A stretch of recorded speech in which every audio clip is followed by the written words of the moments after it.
Eu sou evangélico, eu oro em línguas e tudo mais, e tem gente que tem a linha de que isso não existe. Aquela coisa dos dons do Espírito Santo serem espalhados pela terra. Qual que é a tua visão sobre isso e completar a pergunta? Bom, então veja bem. A Bíblia fala de dons espirituais. Dom da profecia. E você tem... São quantos? 4 listas de dons. Tá.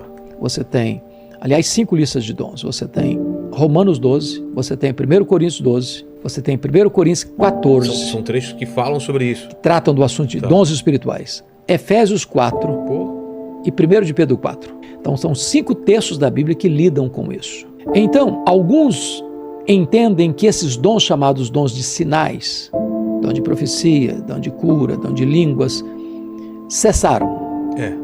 Porque entendem que quando vier o que é perfeito, o que é em parte será aniquilado, entendem que o que é perfeito seria o cânon, fechamento do cânon. Terminado, a Bíblia agora está completa, tem uma capa ulterior. Mas cessaram quando?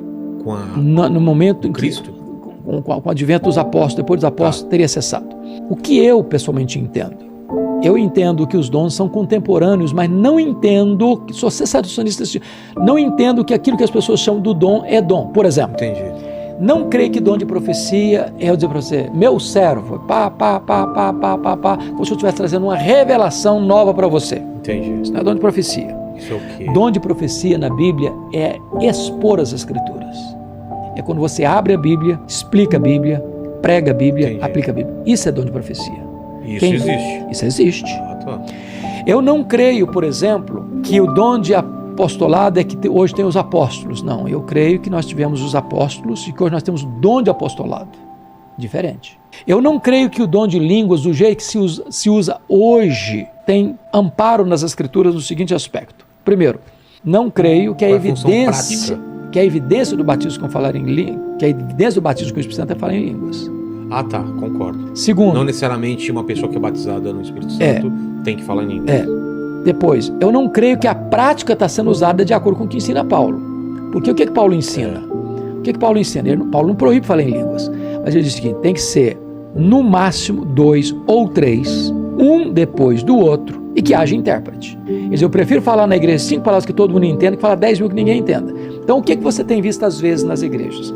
O cara está fazendo uma oração diante da congregação, no meio da oração dele ele entremeia algumas palavras lá não são conhecidas. Tá. Quebrou o princípio, que ele não pode falar sem que haja intérprete. Esse é o primeiro aspecto.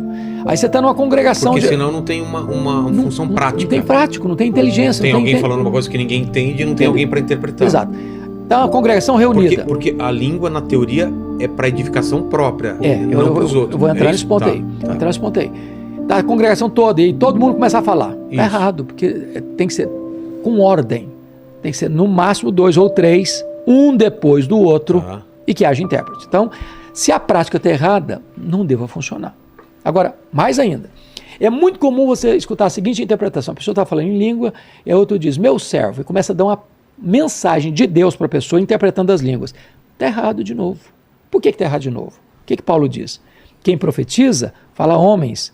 Quem fala em línguas, fala a Deus. Então, línguas é sempre oração e nunca pregação. Se houver a interpretação, tem que interpretar a oração e não a pregação, porque aí é profecia. Entendi. E língua não é profecia. Língua é com Deus. É oração. Então, é oração. O nosso saudoso Juan Carlos Ortiz diz que línguas é o dom de pijama, é o dom da sua intimidade com Deus. Não é para ser mostrado. É da sua intimidade com Deus. Então, Paulo não proíbe falar, mas orienta como falar. Então, quando eu digo para você... Mas qual é a função? Por que... Autoedificação.